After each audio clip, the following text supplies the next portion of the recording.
If a stranger in a coffee shop asked you, "When has God shown up in your life?" you might find the question a little odd. But if you paused, chances are you'd have a story to tell. At St. Mark's, we believe God is at work everywhere, and everyone has a God encounter story. Inspired by StoryCorps, this Lent we're introducing GodCorps, an opportunity to record a short interview and share an experience of God at work in your life. We'd love to hear your story. Well, hello. I think it started. I think it started recording. Yay. So, hi, Mary. How are you? Good. How are you, Sarah? Pretty good. It's so fun to be here with you. You too. For those who are listening, Sarah and I have become good friends over the last few months, and it's been such a joy to get to know one another. Very much so. And just recently, Sarah approached me and was like, "Hey, you know what? We share something in common. Maybe not everybody knows this, but we're both adoptees." And Sarah had the brilliant idea of coming on here and sharing our stories. So excited to hear yours right now. I'll just ask you, Sarah, what can you share about your story as an adoptee, and how have you seen God through that story? Yes, that's a great question. And thank you, Mary, for doing this with me, and very excited about it. So I believe I was a week old when I came home to live with my parents and my older sister. She is not adopted, and growing up, it was always kind of interesting that there were both of those dynamics in our household. And I think God was at work in both of them. But I was a week old. What had happened was that my parents had one baby, and she was a bit of a miracle baby at that, because it really wasn't that pleasant of a pregnancy. It was not a good pregnancy experience for my mom. And after that, there were some other troubles that my parents faced in conceiving and having any more children. So some friends of theirs approached them and said, "Have you considered adoption? Because that is not out of the question. If it's something that you'd be willing to consider, it might actually be something really great for you both." At that same time, my parents were either in the process of becoming licensed foster parents, or they were. I think they may have already had the license that they needed. So more or less, they already kind of had an idea of how to go about the process in the first place. But for the next 9 months, they then tried undergoing the adoption process. They chose a closed adoption. And you'd probably have to ask them more about that because that was the decision they made. But what's unusual is that from the time they started the process of adoption to the time they got the phone call saying that I was available and ready and waiting, took 9 months. That's very, very unusual. A lot of times the adoption process can take months, much longer than that, sometimes years and years. So that was something that was just very unusual. And so I came home at about a week old, and my parents decided that they didn't want to wait until I was older to tell me that I was adopted. They decided that the best approach was to share it with me as soon as I started to understand things better.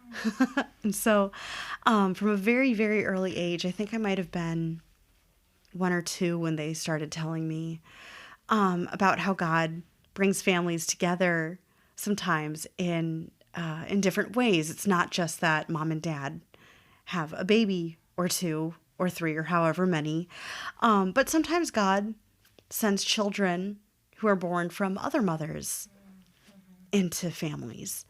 And one of the main examples that they gave was the story of Moses being sent down the river in a basket. Yes. And so growing up, I kind of had an obsession with Moses and the story of the Exodus. And so you can imagine when the Prince of Egypt came out, I was on cloud nine. It was a good movie. But I would say, in answer to your question, I would say that, there were a lot of times as a little girl when I felt almost a sense of abandonment and rejection that you wouldn't think, having been placed in a loving, caring, wonderful home, that I would have felt any of those things. But I did. There was this sense of, well, the person who gave birth to me didn't want me. And that was hard. I think that, it hurt my feelings for a time. And it wasn't until I was a little bit older when I started to realize, she made a decision, and I don't know why she made that decision, but it's okay that I don't know why, because God knew why.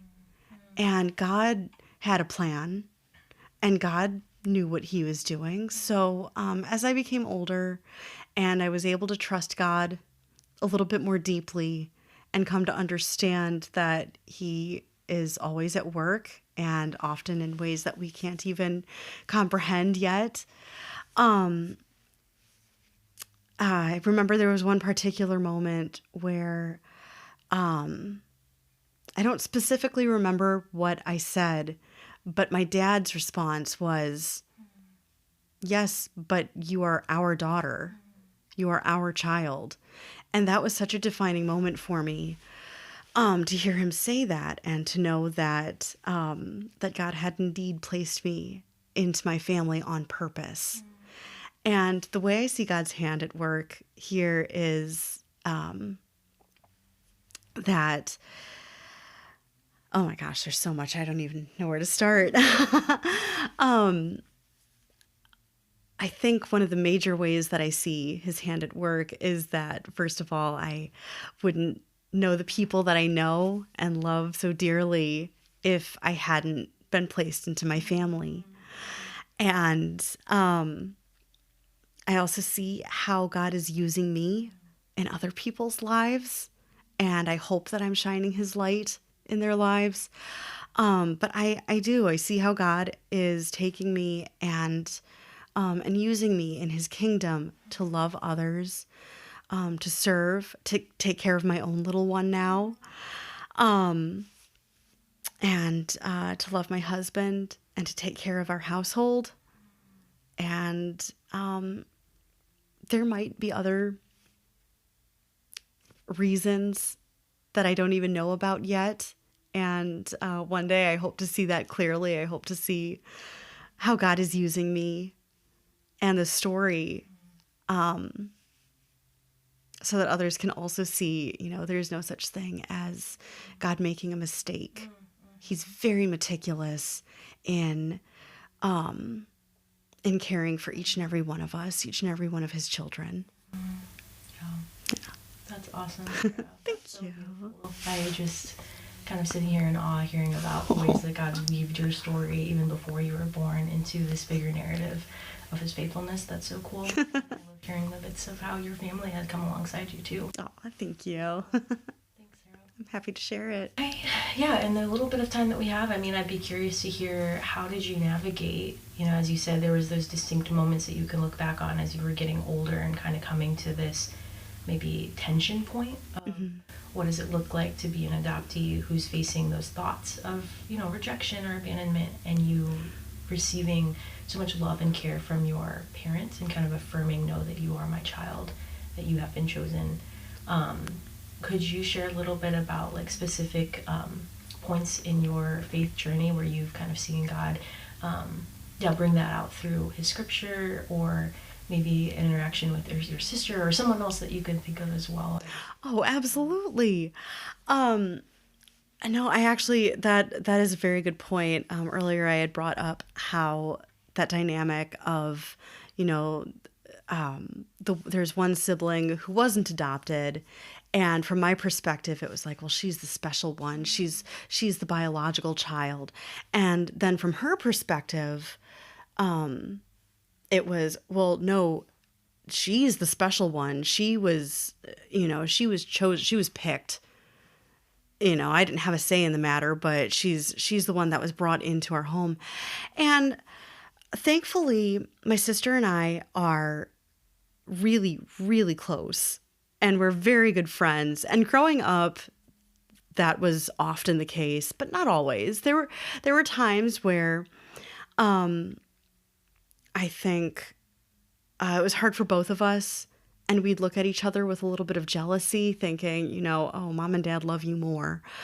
But my parents, they never played favorites. They never tried to pit us against each other. They never tried to make it seem like, one is more special than the other because either you were born into this family or because you were adopted into this family. They did a phenomenal job of raising us in such a way that, now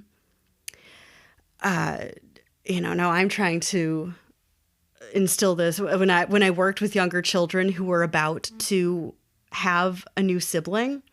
I would tell them, your siblings are your built-in best friends for the rest of your life.